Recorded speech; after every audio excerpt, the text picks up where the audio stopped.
అందరికీ నమస్తే. నేను మీ స్వర్ణ. వెల్కమ్ టు మేకింగ్ విత్ స్వర్ణ.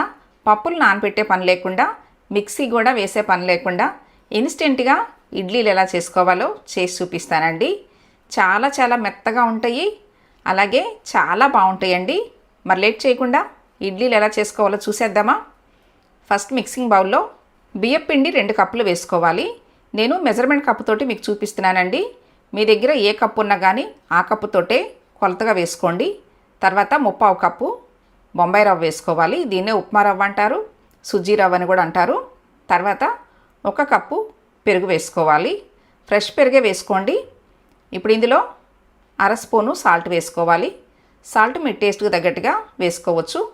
ఇప్పుడు కొద్దిగా నీళ్లు పోసుకుంటూ కలుపుకోవాలండి. ఒకేసారి పోయకుండా, నాకైతే 1.5 కప్పు వరకు నీళ్లు పట్టినాయి. చూడండి, ఈ విధంగా బాగా పిండిని బీట్ చేస్తున్నట్టుగా కలపాలన్నమాట. ఇలా బీట్ చేస్తూ కలిపితేనే మనకి ఇడ్లీలు బాగా వస్తాయి. కనీసం 5 నిమిషాలన్నా కానీ పిండిని కలుపుకోవాలండి. చూడండి, పిండి కన్సిస్టెన్సీ అనేది ఈ విధంగా ఉండాలి. ఇప్పుడు మూత పెట్టేసి ఒక 10 నిమిషాలు పక్కన పెట్టేసుకోవాలండి. చూడండి, మీకు 10 నిమిషాల తర్వాత పిండి చూపిస్తున్నాను. ఇప్పుడు ఇందులో బేకింగ్ సోడా వేసుకోవాలి. వంట సోడా కొంచెం వేసుకోవాలండి. ఇన్స్టెంట్గా చేస్తున్నాం కదా, అందుకని కొంచెం వంట సోడా వేసుకుని మళ్ళీ ఒకసారి 2-3 నిమిషాలు కలుపుకోవాలి. చూడండి, ఈ విధంగా కలుపుకోవాలి. బేకింగ్ సోడా వేయటం వల్ల ఇడ్లీలు అనేది కొంచెం పొంగినట్టుగా వస్తాయి అన్నమాట. నెక్స్ట్ ఇడ్లీ ప్లేట్లకి నెయ్యి కానీ ఆయిల్ కానీ అప్లై చేసుకోవాలండి. తర్వాత ప్రిపేర్ చేసుకున్న ఇడ్లీ పిండి మరీ ఫుల్గా వేసేయకుండా కొంచెం గ్యాప్ ఇచ్చి ఇడ్లీ పిండి అనేది మనం వేసుకోవాలి.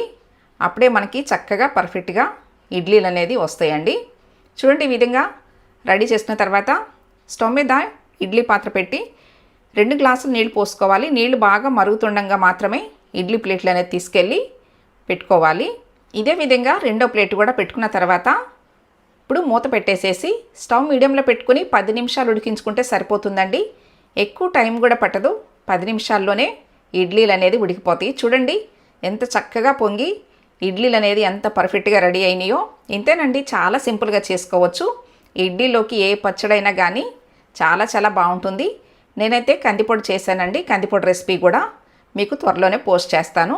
నేను చూపించిన విధంగా మీరు కూడా తప్పకుండా ట్రై చేసి మీకు ఎలా వచ్చినాయో నాకు కామెంట్ చేయండి. నేను చేసి చూపించిన ఇన్స్టెంట్గా ఇడ్లీ రెసిపీ మీకు నచ్చినట్లయితే ఈ వీడియోని తప్పకుండా లైక్ చేయండి. మీ ఫ్రెండ్స్ అండ్ ఫ్యామిలీ మెంబర్స్కి షేర్ చేయండి. ఫస్ట్ టైం నా ఛానల్ చూస్తున్న వాళ్ళు తప్పకుండా సబ్స్క్రైబ్ చేసుకోండి. మరి ఎన్నో టేస్టీ వెరైటీ హెల్దీ రెసిపీస్ మీకు చేసి చూపిస్తానండి. Thanks for watching.